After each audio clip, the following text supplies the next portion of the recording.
আসসালামু আলাইকুম। Welcome to graphic tutorial YouTube channel.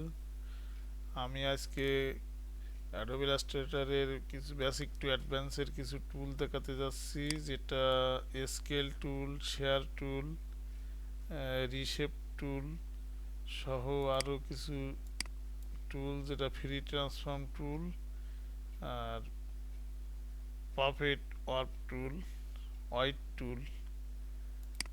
তা যেসব টুল দিয়ে এরকম ডিজাইনগুলো করা যায়, তা আমি এই ডিজাইনগুলো করার জন্য এবং টুলগুলো দেখানোর জন্য আমি একটা নিউ পেজ নিলাম। নিউ পেজ নিয়ে আমি এখান থেকে একটা রেক্টেঙ্গুলার নিলাম আর একটু বড় করে নেই, এবং এটা যে ফন্ট স্ট্রোক সাইজটা একটু বাড়াই দেই। স্ট্রোক সাইজটা পাস করে দিলাম। দেওয়ার পরে আমি এটাকে সিলেক্ট করে, দেখেন আমরা এই সিলেক্ট করার পরে আমরা এই যে সিলেকশন টুল দিয়ে এটাকে সরাই নিতে পারি। আবার যদি ডিরেক্ট সিলেকশন টুল দিই, সেখান থেকে সরাই নিতে পারি। আর ক্লিক করে একটা কোণা সরাই নিতে পারি। আবার দুইটাকে সিলেক্ট করে যদি দুইটা কোণা এরকম সরাই নিতে পারি। আজকে যে টুলটা দেখাবো,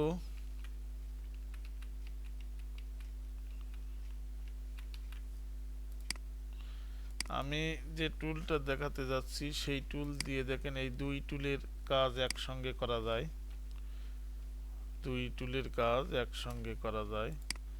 সেটা কোনটা? সেটা হচ্ছে সিলেক্ট করা অবস্থায় এই স্কেল টুলটা নিলাম আমি টুল প্যানেল থেকে। আমি এখানে বাইরে নিয়ে আসতে পারি, অথবা এখানে ক্লিক করে স্কেল টুলে ক্লিক করার পরে আমি শিফট চেপে এটাকে যদি ছোট করতে পারি, বড় করতে পারি, তখন আমি শিফট অল্টার চেপে করব। তাহলে ছোট করলাম, এবং আমি যদি শিফট চেপে আবারও ছোট করতে চাই এবং অল্টার চেপে ধরি, একটা কপি হয়ে যায়। তো এইভাবে আমি কন্ট্রোল ডি দিলে এইভাবে আমার একটা ডিজাইন হয়ে গেল। এই সমস্ত ডিজাইনগুলো আমরা এইভাবে খুব সহজে করতে পারি। আমি আরেকটা বাইরে নিয়ে একটা কপি করে এখানে রাখি,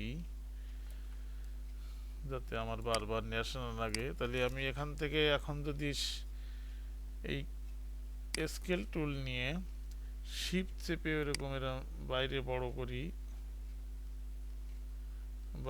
করি শিফট অল্টার চেপে, এই দেখেন সমান দুই দিকে স্কেল অনুযায়ী দুই দিকে সমানভাবে আমি এদিকে নামাতে পারি,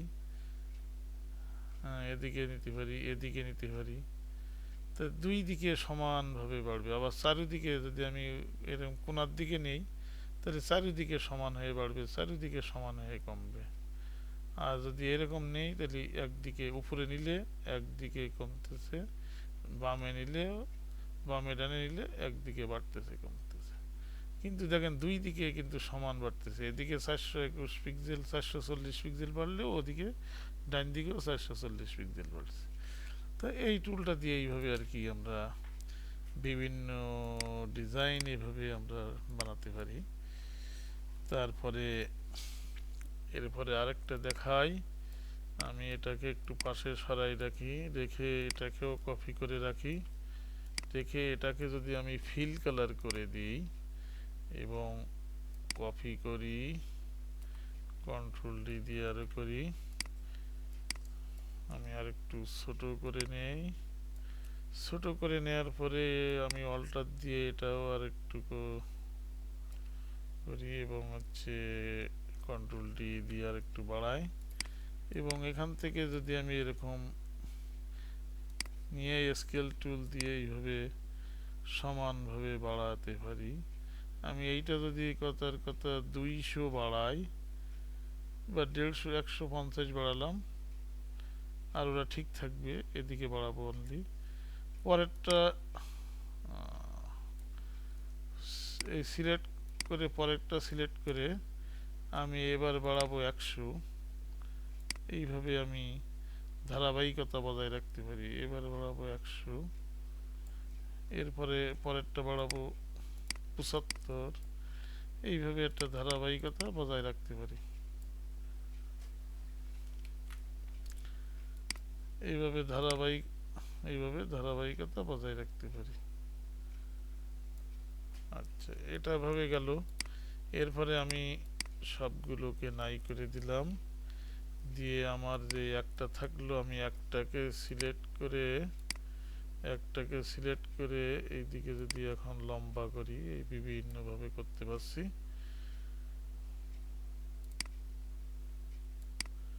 বিভিন্নভাবে এরকম ছোট বড় বিভিন্ন করতে পারছি। এভাবে বিভিন্নভাবে এগুলো ছোট বড় করা যাবে, দুই দিকে সমানভাবে বাড়বে কমবে। তো এই একটা, আর একটা যদি আমি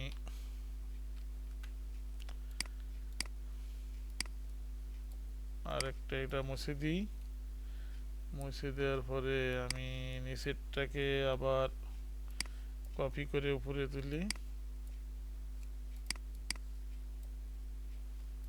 নিচেরটাকে আবার কপি করে উপরে তুলি এবং কন্ট্রোল দিয়ে দিয়ে কয়েকটা বানাই। বানানোর পরে আমি সবগুলো সিলেক্ট করে পরের টুলটা নেই, সেটা হলো শেয়ার টুল। এই শেয়ার টুল দিয়ে দেখেন এদিকে এরকম বাঁকা করা যায়। তা আমরা যে শহীদ মিনার যেগুলো বানাই, আমাদের শহীদ মিনার বানানোর জন্য আমি এখন এইটাকেও ধরে এই টুলটা নিয়ে আর একটু বাঁকা করি।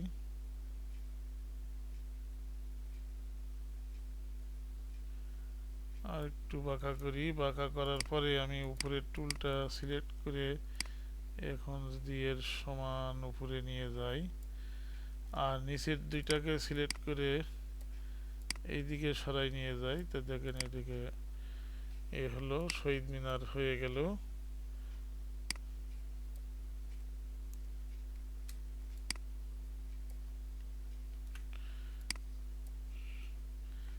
তো এইভাবে আমরা সহজে একটা শহীদ মিনার বানাতে পারি। আমি এটাকে সিলেক্ট করে যদি গ্রুপ করি এবং সেটাকে ছোট করি, তাহলে শহীদ মিনার হয়ে গেল। শহীদ মিনারটা অনেক ছোট হইলেও এভাবে আমরা শহীদ মিনার বানাতে পারি। পরের যে টুলটা রয়েছে সেটা হলো রিশেপ টুল। রিশেপ টুলটার তেমন কাজ নাই। এটা দেখেন আমরা আবার এই যে টুলটা এখন আমরা দেখছি যে শেয়ার টুল, আমরা এখানে ডাবল ক্লিক করে ওই শেয়ার টুলটা ওই অল্টার চেপে ক্লিক করা লাগবে। অল্টার চেপে ক্লিক করে আমরা এখানে কিন্তু কমায়ে বাড়ায়ে আমরা এটাকে ডানে বামে নিতে পারি, ভার্টিক্যালি, হরিজন্টালি। এটাকে -100 আছে, আমি যদি এখানে -200 দিয়ে দিই, তাহলে দেখেন আরো 200 -200 দিকে ঘুরবে এবং রিভিউতে দেখা যাবে। আবার যদি 200 ডিগ্রি দেই, যে 200 ডিগ্রি ঘুরবে, তাও 200 ডিগ্রি দেখা যাচ্ছে।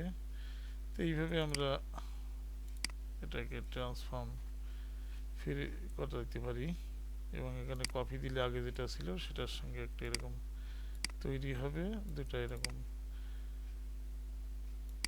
তা আমরা দুটা তৈরি, এইটা যদি এখন আমি ট্রান্সফর্ম করে রিফ্লেক্ট করে ওকে করে দিই, আর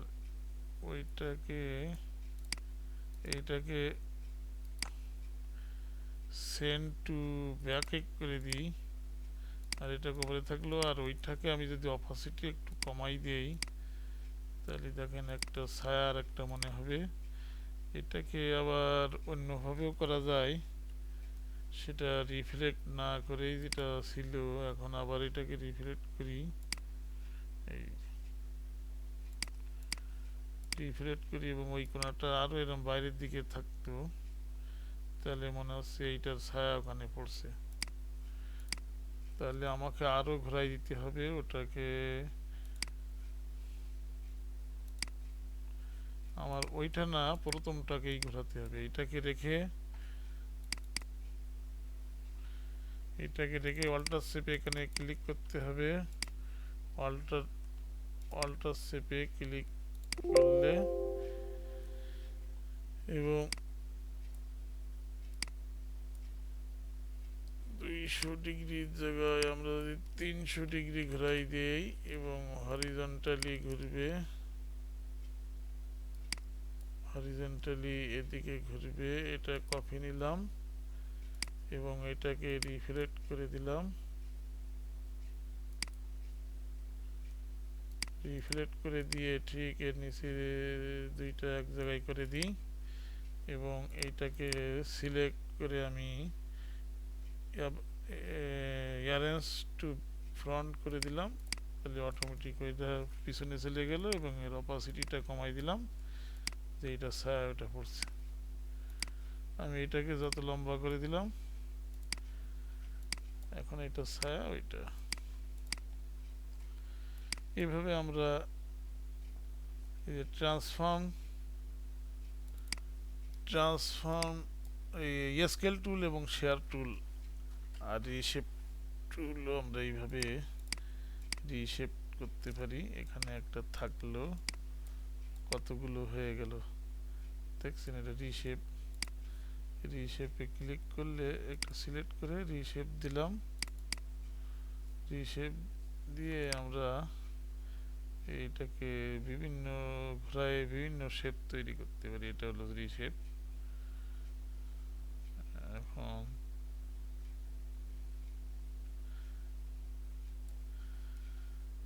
আমরা এটাকে ওরকমই নিয়েছিলাম যে এ করার জন্য এডিটা ওটা রিশেপ দিয়েও করা যায়। এইভাবে আমরা করতে পারি। এবার আমি যেটা দেখাবো এখানে আমরা আরেকটা খুব সহজ এই যেটা দেখাইছিলাম এইটা বানাতে যাচ্ছি। আমি ওইটার জন্য না দেখাইলে আপনাদের মনে সন্দেহ থাকতে পারে যে দেখানো হলো করা হলো না কেন। তাহলে আমি এইটা নিয়ে এর উপরে আরেকটা শেপ নিলাম, এখন এই শেপটা আমি স্কেল টুল দিয়ে না, আগে কপি করতে হবে। আগে উপরে কপি করতে হবে। কপি করে এইটা স্কেল টুল দিয়ে এটাকে বড় করতে হবে। তাহলে দুই দিকে বড় হবে। আমাদের এই দুই দিকে বড় হওয়াটা একটা ঝামেলা বিষয়, যে আমরা একদিকে বাড়াইতে গেলে আর একদিকে বেশি হয়ে যায় আর একদিকে কম হয়ে যায়। তা আমরা এটা নির্দিষ্ট পরিমাণ দূরত্ব একই সঙ্গে বাড়াইতে পারি।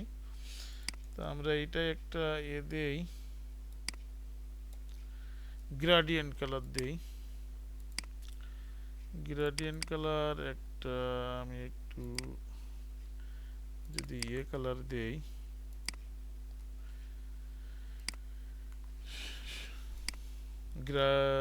গোল্ডেন কালারের যদি দেই তাহলে এরকম হয়।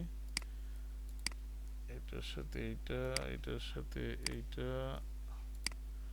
আর এটার সাথে এইটা। আমি এইটাতে আর একটু গাঢ় দিয়ে এদিকে আর একটু গাঢ় করে দিই আর এদিকেও পরের গাঢ়টা দিয়ে দিই। তাহলে ওটা একটু গাঢ় হবে আর এইটা হবে আর একটু গাঢ়। এটা আর একটু গাঢ় হতে গেলে এইটা আর একটু এদিক সরাই দিলাম, একটু গাঢ় হয়ে গেল। আর 90 ডিগ্রি ঘুরাই দিলাম। তাহলে উপরের দিকে গাঢ় থাকবে, নিচের দিকে এটাকেও একটু এদিকে একটু সরাই দেই এবং 90 ডিগ্রি ঘুরাই দেই। দিলে এটাও দেখতে একটু ভালো হলো। আর এইটাকে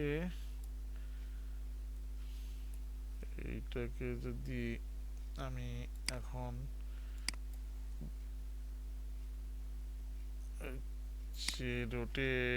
ট্রান্সফর্ম রোটেট দিয়ে 180 ডিগ্রি এবং কপি দিয়ে দিই কপি দেওয়ার পরে কপি করার পরে এটাকে একটু নিচে নামাই দিই এবং দুইটাকে সমানভাবে ধরে একটু অ্যালাইন করি, দুইটাকে সিলেক্ট করে অ্যালাইন করি, তাহলে আমার সব উপরেরটা নিচেরটা সবগুলো এক হয়ে গেল আমার। তবে এইখানে যে গ্রেডিয়েন্টটা রয়েছে এটাকে একটু 90 ডিগ্রি ঘোরাই দেই, আর তাহলে নিচেরটাকেও 90 ডিগ্রি ঘোরাই দিই। 180 ডিগ্রি আছে, এটাকে 90 ডিগ্রি নিয়ে আসি।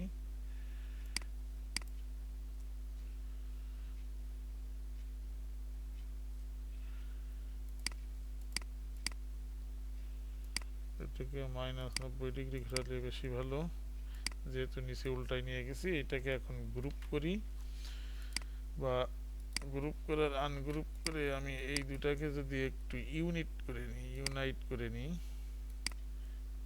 করে নিলাম, নেওয়ার পরে আমি এটাকে গ্রুপ করলাম এবং এইটাকে যদি আমি অ্যালাইন করে বাম পাশে রাখি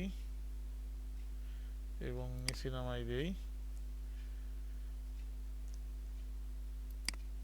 এটা আমি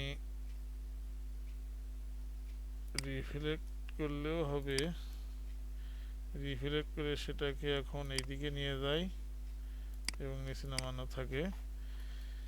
এখন আমি যেটা করব সেটা হচ্ছে উপরে একটা বার দিয়ে দিব, উপরে একটা বিম দিয়ে দিব আর কি, বিম বা বার দিয়ে দিব। এখন বারটাকেও একটু যদি কালারটা ঘুরাই দেই 90 ডিগ্রি,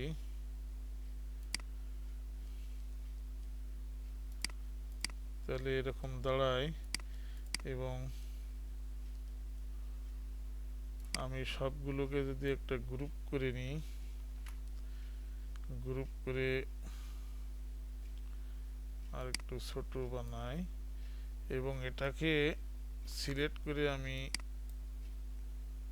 স্কেল টুল দিয়ে